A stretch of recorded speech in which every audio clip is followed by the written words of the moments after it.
There is a widespread feeling among young people that something is seriously wrong. Maybe we can't put a finger on exactly what it is, but I think many have a vague sense of something is wrong, and I feel very pessimistic about the future. If we aren't there to capture that genuine concern, if that is instead being captured by pessimistic echo chambers online or corporate interests saying that, oh, you can buy this product which is a slightly bit less destructive, or you can vote for a party every few years that doesn't in any way challenge the status quo, it's very important that we do have concrete tools and capture that.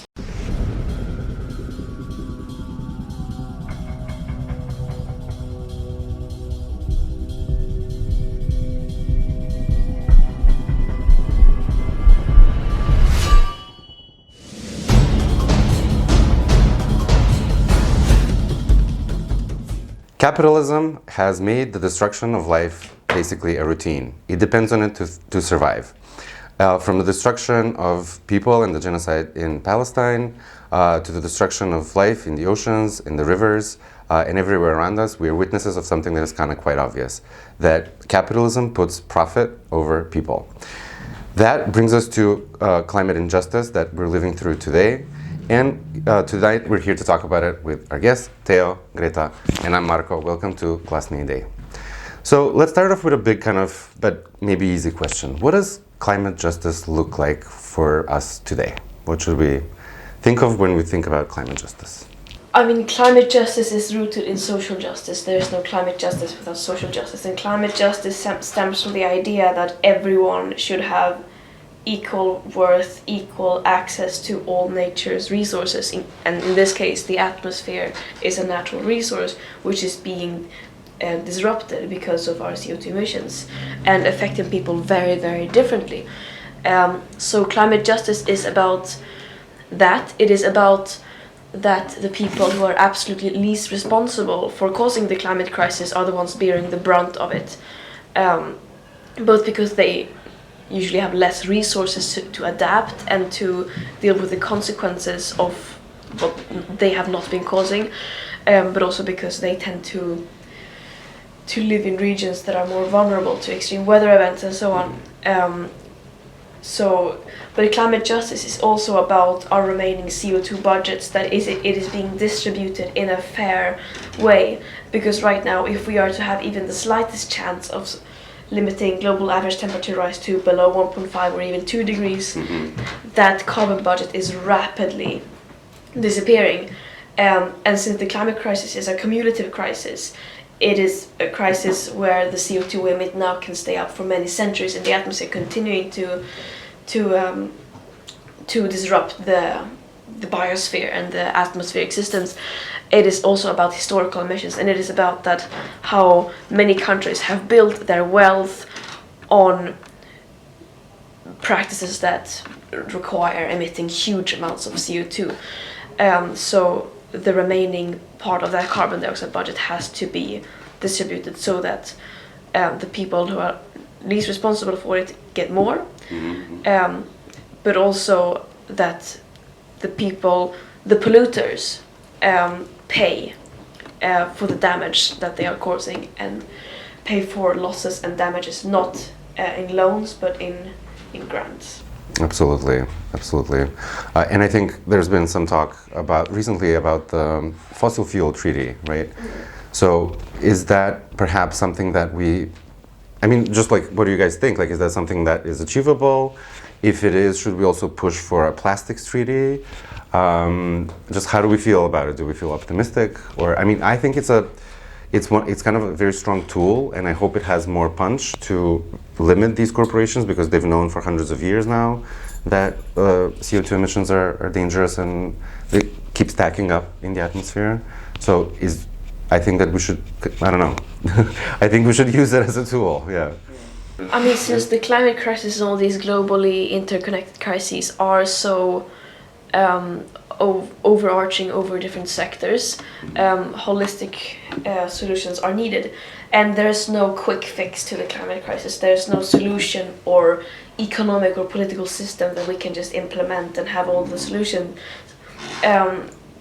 what we have many do's and don'ts. We have some things we need to do more of, and we have some things we need to do less of, and try to, like, there is no answer to the climate crisis. We have many initiatives that need to be pushed forward, and which a fossil fuel treaty can definitely be part of that solution. Is, I think, a very crucial element to acknowledge that there is no silver bullet, but every solution that does more good than harm is welcome and desperately needed, as long as we don't treat that as the one solution, kind of. There's just no quick fix to the problem, which is already such a huge problem. Like, it's a very overly developed problem. There's no, let's just do this and it'll immediately go away. And that's why I think that's why most people are so turned off by a lot of activism. They're like, oh, I'm just one person. Oh, what am I gonna do with the system? There's no way to get the system here and to have it work. But I guess it's just more of a group of multiple systems and multiple do's and multiple don'ts that will help us not get a solution, but maybe build a road towards a solution. Exactly. Yeah, that's such a good point, that we need all these do's and don'ts, different strategies coming from different directions. But you both mentioned something really interesting. So what's the experience? You mentioned that, we need to build this community amongst, I guess, like I'm going to date myself now, amongst the younger generation. Like, is it more of a tide of optimism coming, or is it maybe perhaps feeling overwhelmed, or what's the, I guess, like, is there something that's giving you more hope? I think I've put myself in a bad situation by limiting myself into online echo chambers of just endless pessimism. So I probably will not have an optimistic answer to this, but like being around like-minded people and having these conversations does make me hopeful that there is a solution coming, or maybe building towards one. I mean, not that I'm supposed to sit here and expect a solution to come to me, right, but that we need to build one, and fast. Yeah, I would definitely not say that it's a wave of optimism that's driving this, than rather overwhelm and rage. I find this binary description of either you are a pessimist or an optimist. Like, we should be realists. If we do what we need to do, then we can accomplish change, and if we do not do that, then things are just going to continue to get worse. If we let the people in power get away with their human rights violations that they're committing now, sacrificing everyone for the benefit of the few. And as you said, hope is not a passive act. It's something that we have to generate and create ourselves. But I do think that there is a widespread feeling among young people that something is seriously wrong. Maybe we can't put a finger on exactly what it is, but I think many have a vague sense of something is wrong, and I feel very pessimistic about the future, which makes it very easy for people to fall into apathy if we aren't there to capture that genuine concern, if that is instead being captured by pessimistic echo chambers online or corporate interests saying that, oh, you can buy this product which is a slightly bit less destructive, or you can vote for a party every few years that doesn't in any way challenge the status quo. It's very important that we do have concrete tools and capture that. To move on, I mean, you kind of answered it in your first answer about the climate crisis and the people most affected by it in the certain regions. Let's talk about Palestine, which is probably one of the largest climate crises happening currently. You were recently on a organized freedom flotilla. What was your experience organizing? Like, how did you... It was the 36th boat, an attempt to break the siege on Gaza. The Freedom Flotilla Coalition has been doing this continually, sent out boats since 2008 to try to break the almost 2-decade-long siege on Gaza and challenge the decades of suffocating oppression that people have been subjected to, and to be a part of this global solidarity uprising for Palestine, led by Palestinians. So that's what we attempted to do, and it was the first. No, it was not. The boat before the Madeleine, the Conscience, that I was also supposed to be on, a few hours before we were supposed to board that, where there were already crew on the boat, is all evidence suggests that it was Israel, bombed it twice, the boat, and made it impossible to continue with that trip. And so then we had to make do with what we had, which was this smaller boat, where we couldn't fit as much people or as much humanitarian aid, but we still wanted to try, because we have to keep trying. There is no other option when there's so much at stake.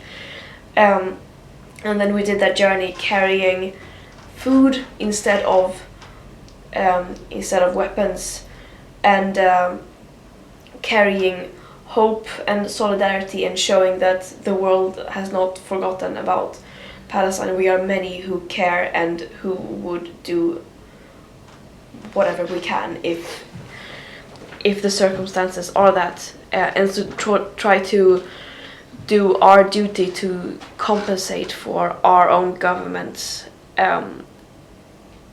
terrifying inaction and silence, and show that Israel are ready to commit further war crimes to prevent baby formula from entering Gaza on a sailboat with 12 peaceful activists.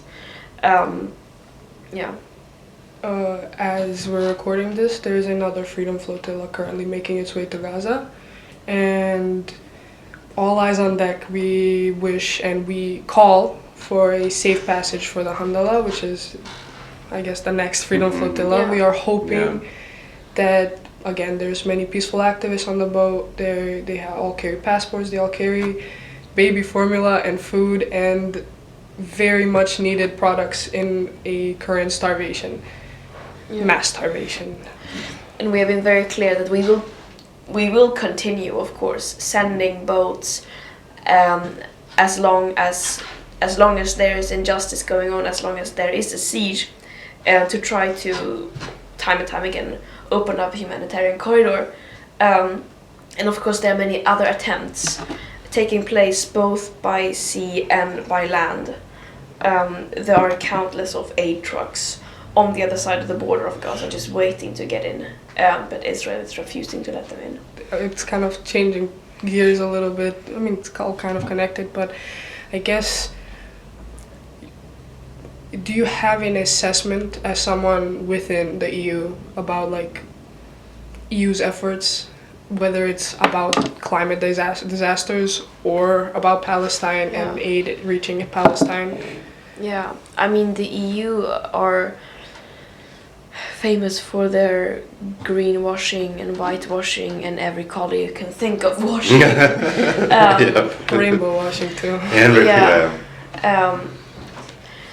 I mean, the climate crisis was, if you think about it, frankly, it was created in the EU. It was there that we started with the industrial burning and dependency on burning fossil fuels. So the responsibility for the EU, especially when we look at historical emissions, which I spoke about earlier, why that was so important, cannot be overestimated in any way.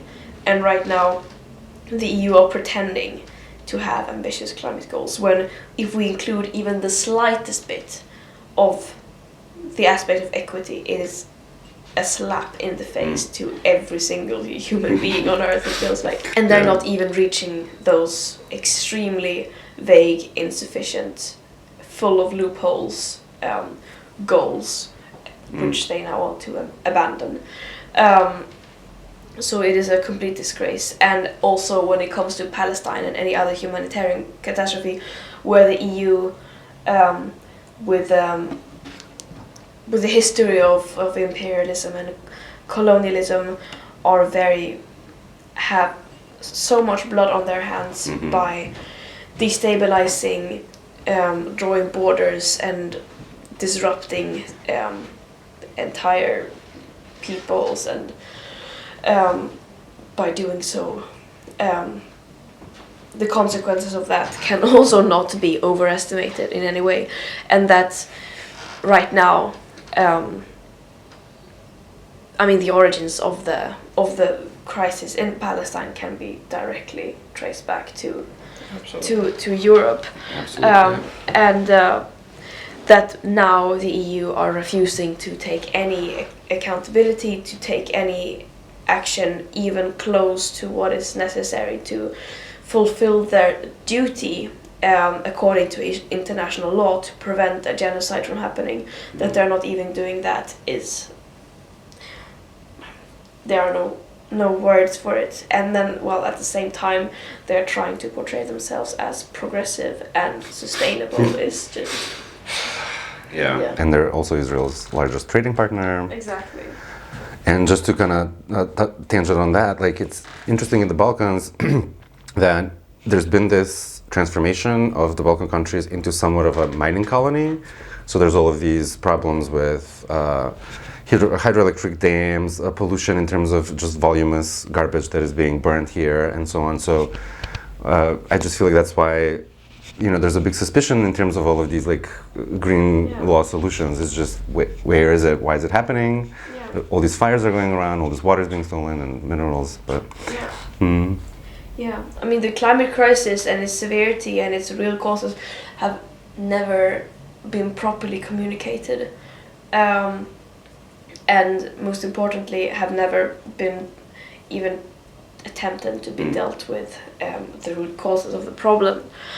And then, of course, when the so-called solutions that are only scratching the surface are presented and planned in a way that are harming local people, destroying the environment in the name of saving it, is just completely absurd. And that hypocrisy, of course, people are gonna be outraged at it. No wonder, because a just transition cannot happen at the expense of people. It should be for the people. Absolutely. I mean, green capitalism, I guess, like, we need certain things to transition into more kind of living a more decent kind of lifestyle, not this capitalist constant consumerism. But that's about it. Like, everything else, I feel like there's a lot of greenwashing, there's a lot of just like straight up market lies about sustainability of certain products and so on. Any attempt right now to create some sort of sustainability is only done in order to look good, not actually to make any difference. Right. I just wanted to mention, maybe you guys want to chime in. There's, well, basically, there's a lot of protests coming up. There was a big protest in India where millions of people came out to kind of defend the land from these neoliberal schemes. There was a big protest in neighboring Serbia about defending the lithium from there. So I feel like, are we coalescing maybe perhaps around certain things about protecting nature? Do you guys think that it's for people to understand how damaging it is? It really has to be kind of tied to the land to see that destruction? Because if we talk about like numbers, maybe it's not as... I don't know, like, what do you guys think? Are we reaching a point where there's more and more protests coming up? Do you think that's... I think this ties into the... Well, we spoke about a generational thing. I think young people are either turning into apathy or turning into activism, and we're seeing a lot of apathy going around. But I feel like we are becoming more and more aware of the things happening, and we might possibly want to be one of the last generations to experience the Earth as it is, because it's progressively getting worse. Like, it's a disaster. Like, it's a climate disaster. We said about it.